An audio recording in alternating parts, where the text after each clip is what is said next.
le Laos s'ouvre à peine au tourisme. Son joyau, c'est l'ancienne capitale royale, Luang Prabang. Une ville classée au patrimoine mondial de l'UNESCO, mais délaissée pendant la période noire du communisme. Là encore, Robert et son équipe ont été appelés pour une intervention d'urgence. Le site, c'est le palais royal de Luang Prabang, un palais édifié au début du XXe siècle sous le protectorat français. Celui-ci, on a pratiquement fini, il n'y a plus que la bordure qui est là. Celui-là, il y a 1,20 m ici. Oui, après, mais c'est... Les bandes de tension qui sont faites aussi. Robert et Laurence doivent sauver les peintures murales qui ornent la salle du trône. 100 mètres carrés de toiles peintes dans les années 30 par une artiste française et abandonnées depuis la chute de la monarchie. Des peintures attaquées par le plus redoutable des prédateurs, les termites. Les termites se sont nourris de la toile et des encollages de la toile qui étaient des matières protéiniques.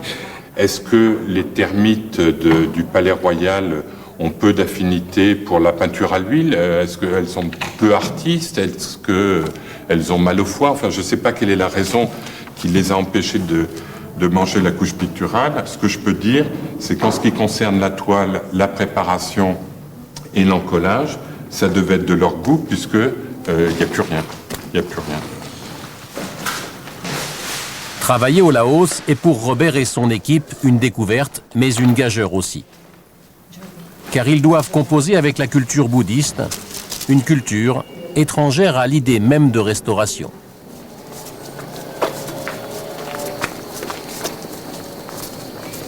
La journée d'un moine commence pieds nus et en silence par le rituel de l'aumône. Les bonzes vivent comme des mendiants. C'est aux fidèles de leur offrir à manger. Une bonne action qui prépare à une meilleure réincarnation. Ici, on appelle ça gagner des mérites. Des traditions que connaît par cœur Ampai Doré, un ethnologue franco-laotien. Selon la position traditionnelle, les femmes doivent être accroupies et les hommes peuvent rester debout pour donner le riz. Et les bonzes, quant à eux, ne regardent pas l'environnement pendant la quête. Et normalement, leurs yeux doivent être fixés dans la sébille. Ceci pour maintenir toute leur attention.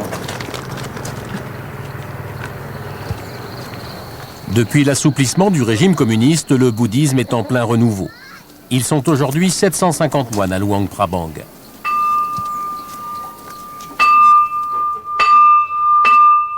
Ceux-là appartiennent à l'école de la forêt, un des ordres bouddhistes les plus anciens et les plus rigoureux.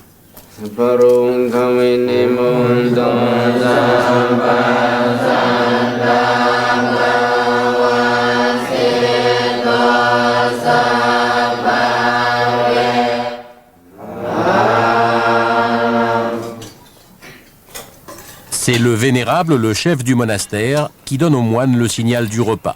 Le silence doit être absolu.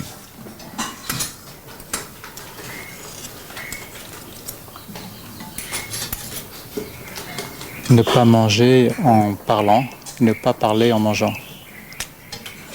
Le silence permet de se concentrer et d'avoir une attention à tout moment, à tous ses gestes.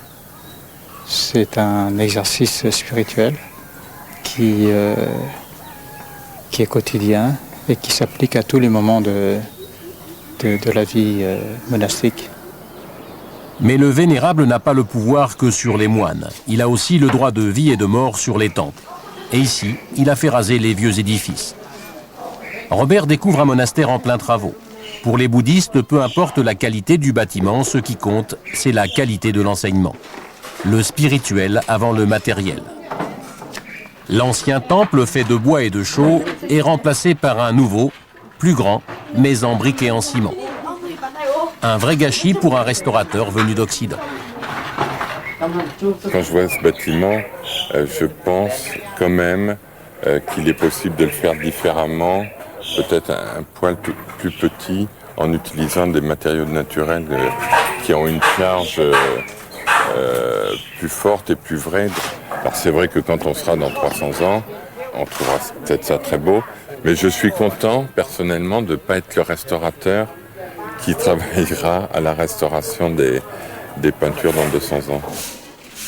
Pour les responsables religieux, construire vite et grand est aussi une façon de montrer leur prestige. Pour Robert, c'est un péché d'orgueil qui menace le patrimoine laotien. Il tente d'en convaincre le vénérable.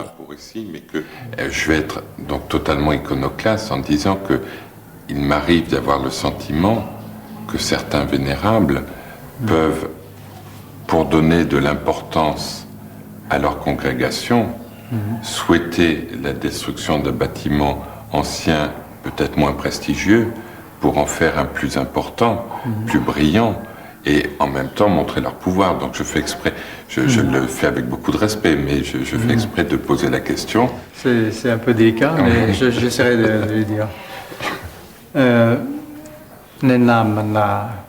Mais le vénérable est une autorité trop respectée pour traduire littéralement une question aussi impertinente. L'interprète escamote toute allusion au désir de pouvoir. Selon l'enseignement du Bouddha, il ne faut pas s'attacher aux choses matérielles. Et en vérité, ce qui compte, c'est que le cœur soit en paix. Le temple que nous construisons répond à nos besoins. Et il y a un grand nombre de personnes qui viennent loger ici pour suivre l'enseignement bouddhique. Mais comme l'espace est limité et que nous avons beaucoup d'étudiants et d'élèves, parfois une centaine, alors nous sommes obligés de construire un temple plus grand. Merci beaucoup. Merci. Tous les temples ne sont pas sous la coupe des autorités religieuses. Beaucoup n'ont plus ni propriétaires ni locataires depuis le communisme. Mais pour les dénicher, il faut savoir s'éloigner de la ville. Aujourd'hui, Robert part en repérage à la recherche d'un futur chantier. Son guide, Francis Engelmann, l'administrateur de la Maison du Patrimoine. C'est lui qui gère ici tous les programmes de l'UNESCO. Francis emmène Robert sur la seule grande route du Laos, le Mékong. C'est magique. Impossible de comprendre le Laos sans naviguer sur ce fleuve. Les Laotiens considèrent le Mékong comme la source de toute vie. Ils s'appellent eux-mêmes le peuple de l'eau. Le Mékong, c'est la mer des eaux, c'est le fleuve sacré. Il y a d'ailleurs un certain nombre de légendes où on dit que les hommes sont à moitié proches des animaux amphibiens et ils entretiennent toutes sortes de relations avec les grenouilles, des serpents mythiques qui vivent sous l'eau, des nagas. Donc il y a tout un monde sous l'eau avec lequel les Laotiens sont en relation mystérieuse, magique. Le but de l'expédition, c'est l'île de Don Kun, l'île bienheureuse. Selon la légende, elle a été créée d'un seul coup de queue par un serpent géant, un naga. Jusqu'à la chute de la monarchie, cette île servait d'escale royale. Elle était habitée en permanence par des bonzes. Aujourd'hui désertée, la nature y a repris ses droits. De sa splendeur disparue, il reste au fond de l'île un petit temple bâti par Sisa Wangbong, l'avant-dernier souverain du Laos.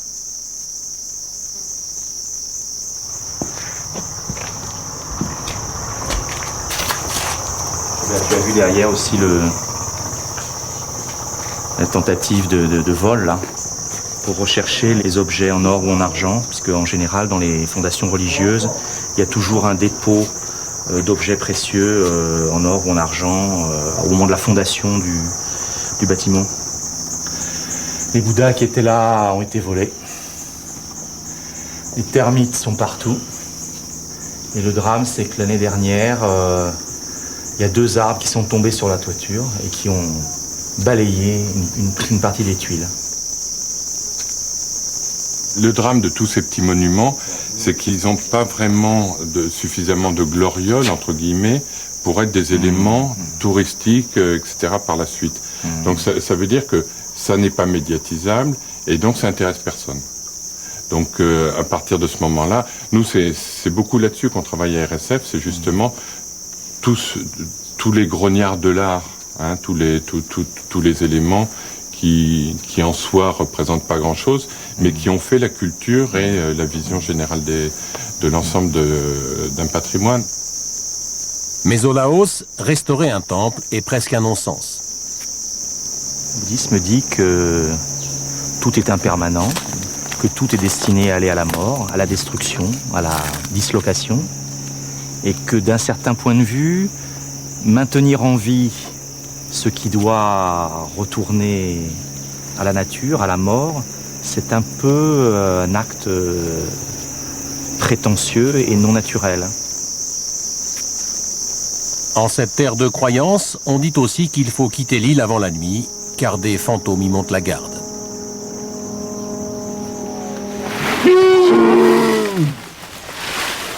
Dans les campagnes, Robert découvre un pays préservé car longtemps coupé du monde. De retour en ville, il doit se plier à d'autres traditions, gastronomiques celles-ci. Le spécialiste, c'est Jean-Pierre, un Français qui a tout quitté pour vivre ici. Au Laos, on dit qu'on mange de tout, sauf de l'homme. Sur les marchés de Luang Prabang, on trouve des grenouilles, parfois du chien, des écureuils, des œufs de fourmis quand c'est la saison, et même des chenilles. Oh, bon âme. Ah, mais elles sont encore vivantes? Ah ouais. Tomé. Et ça se mange comment? C'est très bon frit. Ah ouais? À la poêle. Et après les courses, la cuisine. Les œufs de fourmis, vous allez voir, c'est très bon, c'est mais recherché. Je pense que dans les campagnes, c'est un apport de protéines parce qu'ils ne mangent pas beaucoup de viande. Par contre, des larves d'abeilles, ils mangent, c'est pas très beau. Des punaises en brochette. Quand tu as des Laotiens, ils savent que les étrangers ne mangent pas ça. Alors si on mange, alors ils sont contents, parce qu'on a mangé comme eux. Ouais. Les punaises, je ne reprendrai pas volontiers comme ça. Maintenant, il faut goûter le moment de l'épreuve suprême, surtout pour Laurence. C'est étonnant, il y a comme un goût de noisette ou un truc. En fait. Hein, c'est étonnant. Alors, les œufs de fourmis. On voit bien les œufs, hein? Ah ouais. Là. Je te jure qu'on est La bouche ferme les yeux. Bon alors, les œufs de Tu viens d'en manger un tout seul, C'est qui de la bière? Ça sent rien, mais bon, hein?